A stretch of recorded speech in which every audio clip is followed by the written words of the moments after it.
दर्शन लागे बरसन परसन कर दैरू सारी। सतगुरु जी लीला थारी देखे दर्शन लागे बरसन परसन कर दैरू सारी। सतगुरु जी लीला थारी, सतगुरु जी लीला थारी, सतगुरु जी लीला थारी।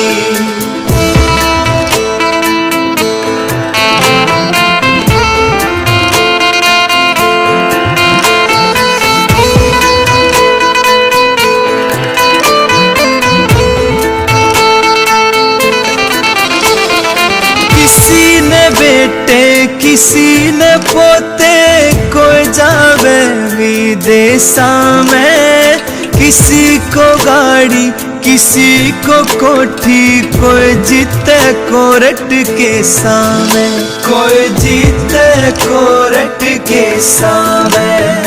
मन की पावे खाली ना जावे कोई कटवावे बीमारी। सतगुरु जी लीला थारी।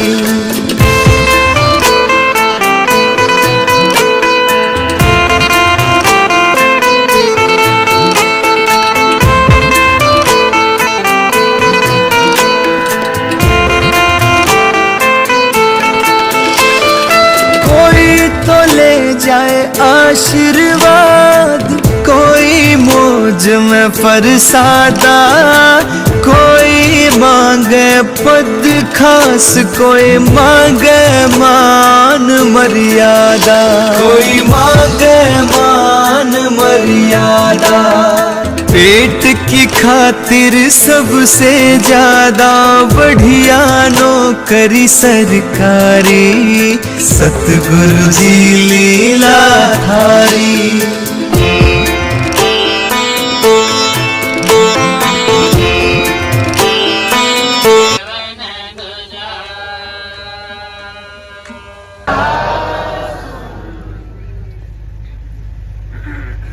भाई नींव रखने का कार्यक्रम तो नहीं था, सिर्फ इतनी बात थी कि आके देख के मैं ये बता दूंगा कि किस जगह पे कमरे बनाने।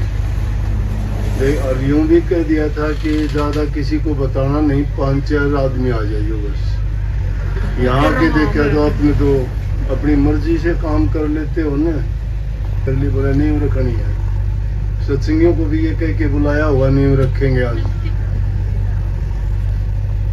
नींव रखने का टाइम थोड़ा था, लेकिन पता नहीं इनको क्यों ना नींव रखने का कोई जिक्र बात थी ही नहीं। बताओ एक आदमी भी किसी के आगे बात हुई हो। कल शाम को तो बोल रहा था कि हाँ भाई सुबह आएंगे एक बार और बता देंगे किस जगह पर हमें क्या करना है।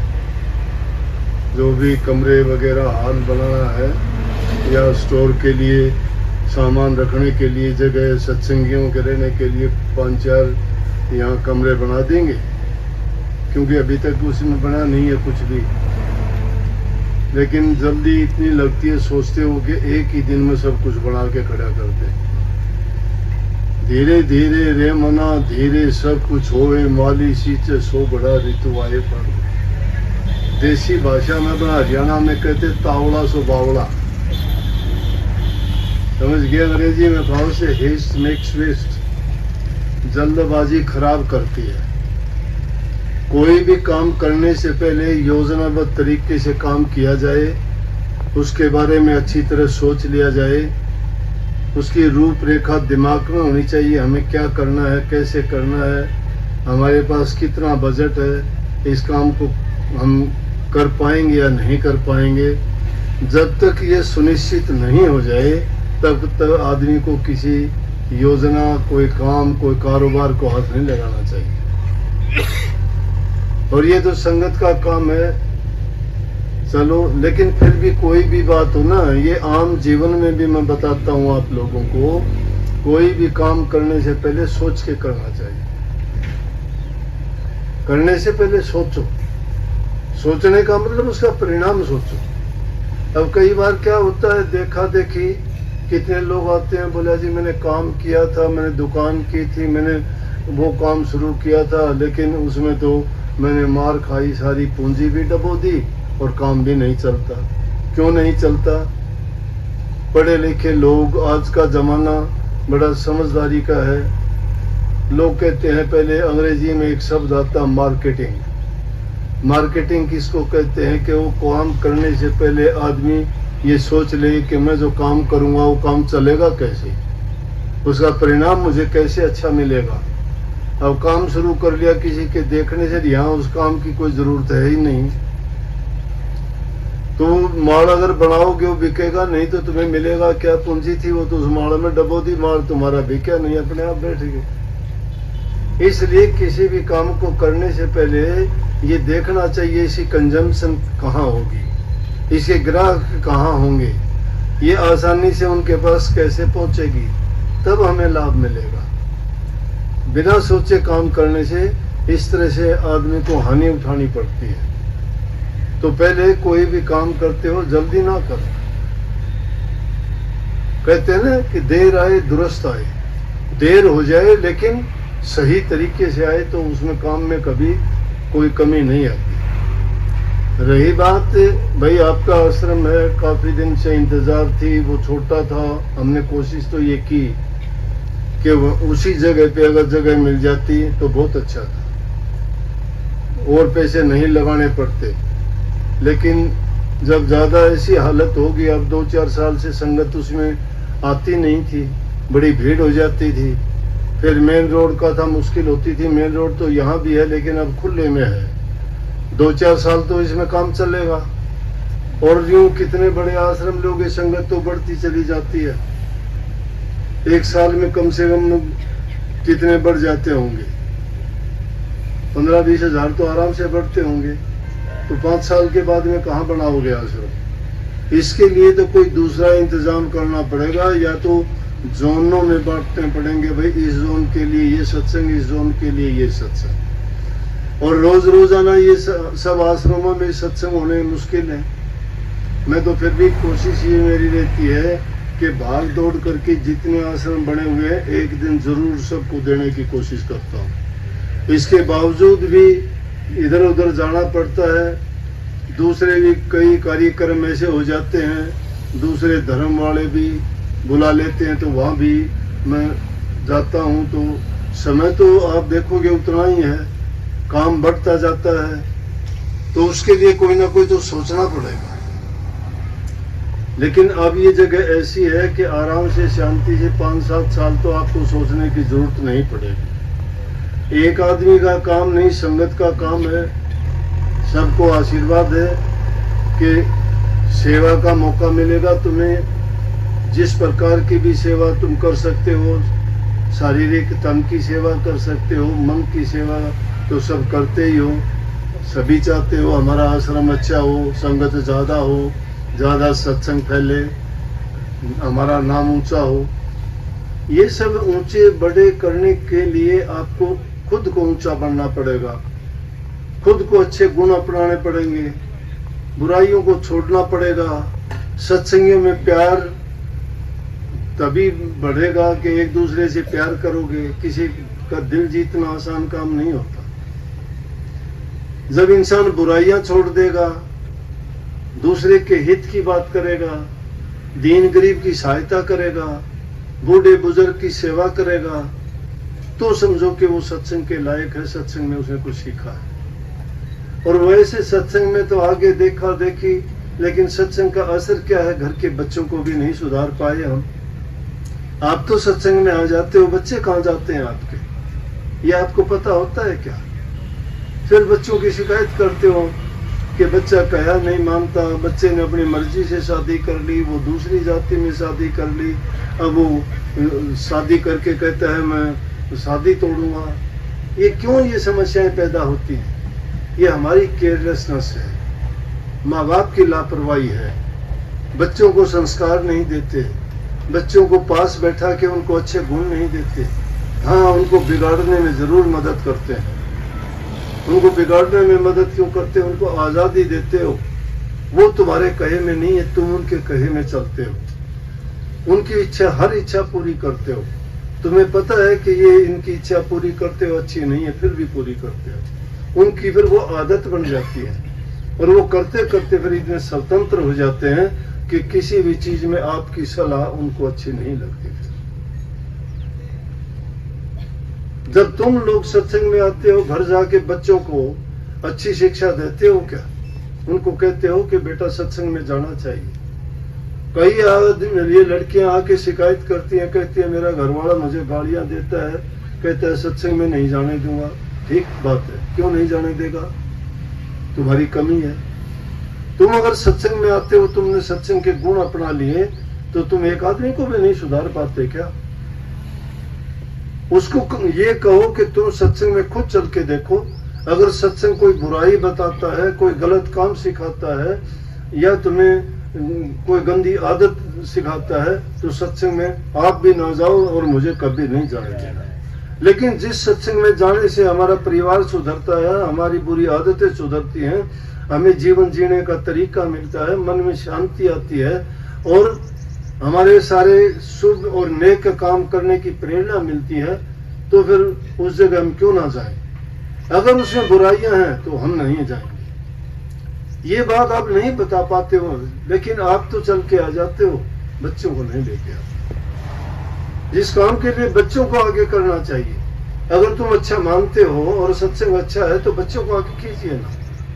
कहो उनको कि बेटा सेवा करने से ये मिलता है, भक्ति करने से ये मिलता है, सत्संग से बुराइयां छूटती हैं। संगति का सवाल आता है, संगत जैसी करता है इंसान, वैसे ही उसमें गुण पनपेंगे। नेक इंसानों की संगति करोगे, नेकी सिखा देंगे आपको। चंदन के बाग में अगर आग, ढाक, बबूल के पेड़ हो, तो उनमें भी चंदन की खुशबू हो जाती है। इत्र बेचने वाला अपने हाथों पे रोजाना इत्र नहीं लगाता, लेकिन कोई खरीदार आता है, बेचने में, देने में, उसके हाथों में जो लग जाता है, उसको सुगंधी वैसे ही मिल जाती है। गंधी उसको देती नहीं, फिर भी उसको सुगंधी वैसे ही मिल जाती है। अच्छों की संगति करने से इंसान में अच्छे गुण पनपते हैं। लेकिन हम क्या करते हैं, हमारे पल्ले कुछ होता नहीं है, बखान शुरू कर देते हैं, भाषण देना शुरू कर देते हैं, उनको कहते हैं ये करो वो करो। क्या आपने कर लिया? घर जाते ही उनको गालियां देते हो, गलत तरीके से पेश आते हो, फिर क्या सीखा?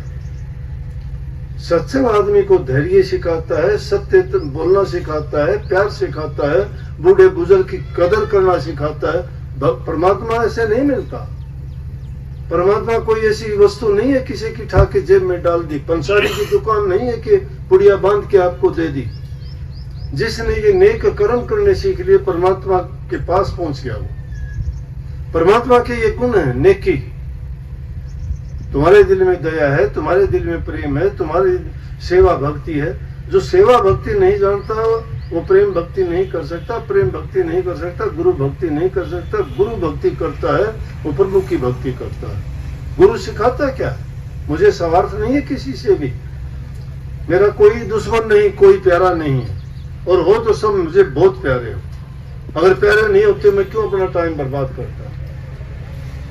मैं चाहता हूँ सब अच्छे बने, मेरे पास जो है वो बहुत अच्छे से अच्छा हो, उसका नाम ऊंचा हो, देखने वाले भी कहें ये सत्संगी है। तो बड़ा कौन बनेगा? जो बड़े काम करता है। नेकी करो। सत्संग ये सिखाता है। सत्संग में बुला के ले जाते हो, निमंत्रण देना पड़ता है। क्यों? नेक इंसान बनने के लिए इससे बड़ा नेकी की पाठशाला कोई नहीं है। ये रूहानी कॉलेज है, इसमें रूहानियत की शिक्षा मिलती है और रोग सारे इसमें कटते हैं। जब इंसान बुराइयां छोड़ देता है, बुरी आदत छोड़ देता है, शारीरिक शक्ति बल उसको पूरा मिलता है। और जब शरीर उसका स्वस्थ है तो मन भी स्वस्थ होगा। मन जिसका स्वस्थ होगा तो वो भक्ति भी करेगा। और जिसको रोग शरीर का लगा है, मन का रोग लगा है, वो खाक भक्ति करेगा क्या? लेकिन मुख्य चीज इसमें यह है, घरों में प्यार, प्रेम और शांति, बूढ़े बुजुर्ग की सेवा, दूसरे लोगों पर भी जिन जो जरूरतमंद है उनकी अगर सेवा करते हो, दया करते हो, और सबसे प्रेम करते हो, इससे बढ़ के कोई सेवा भक्ति नहीं है। इसलिए भाई अच्छे काम करोगे, तुम्हारा मैं कहता हूं परिवार भी सुखी रहेगा, जीते जी तुम स्वर्ग भोगोगे। स्वर्ग और कहीं नहीं है। जिसकी जिंदगी में घर में परिवार में सुख नहीं, शांति नहीं, शराबी कबाबी हैं, झगड़ालू हैं, लड़ाई झगड़े करते हैं, जबान जिनकी गंदी है, गलत बोलते हैं, वो नरक के समान है। और जिस घर में शांति है वो स्वर्ग है। जहां सुमति वहां सुख नाना, जहां कुमति वहां दुख बेजाना। जहां सुमति है, जहां अच्छे गुण है, प्यार है, प्रेम है, शांति है, वहां नाना प्रकार के सुख है, स्वर्ग है वो। और जहां बुराइयां हैं, पाप कपट है, एक दूसरे का कहना नहीं मानते, ईर्ष्या द्वेष है, लड़ाई झगड़े होते हैं, उस घर में लक्ष्मी भी वास छोड़ देती है। उसमें काल अपना अड्डा जमा लेता है, सबकी बुद्धि पर बैठ के सब गलत काम करवाता है। बेटा बाप का कहा नहीं मानता, बेटी माँ का कहा नहीं मानती, सास बहू का नहीं मानती, सब घर में झगड़े लड़ाई। तो ये काल का यही खेल है, वो नरक के समान घर बन जाता है। कोई भी काम करोगे फायदे के लिए नुकसान होगा। अच्छे काम करने वाला अगर अच्छा होगा उसका तो भी भाग जाएगा, वहां टोटा गरीबी अपने आप छूट जाएगा। मेहनत करता है आदमी, वो समझता है वक्त की जरूरत को। इसलिए इन बेकार की बातों को छोड़ के जीवन इंसान का बहुत बहुमूल्य है। लेकिन जो मूर्ख लोग नहीं समझते हैं, जिनकी बुद्धि पर काल बैठ जाता है, उनको कौन समझाए। परंतु वो जब नहीं छोड़ते अपनी बुरी आदत को, तो हम अपनी अच्छी आदत क्यों छोड़े। हमारा फर्ज बनता है उनको अच्छे बनाने के लिए कोशिश करते रहें, और अभ्यास करने से एक ना एक दिन जरूर सुधर जाएंगे। अभ्यास करने से तो रस्सी भी पत्थर की शिला पर निशान डाल देती है। तो इंसान तो बुद्धिमान है, विवेकशील है, समझदार है, इसको पता है तेरा किस चीज में तेरा सही है, किस चीज में तुझे नुकसान है। जो अपने गुण दोषों को पहचान लेता है, वो इंसान अपने जीवन में कभी दुख नहीं पाता। तो अब तो समय इतना ही था भाई, ज्यादा टाइम नहीं देंगे। अब नींव वाला काम तुमने कर ही दिया तो करके ही जाएंगे।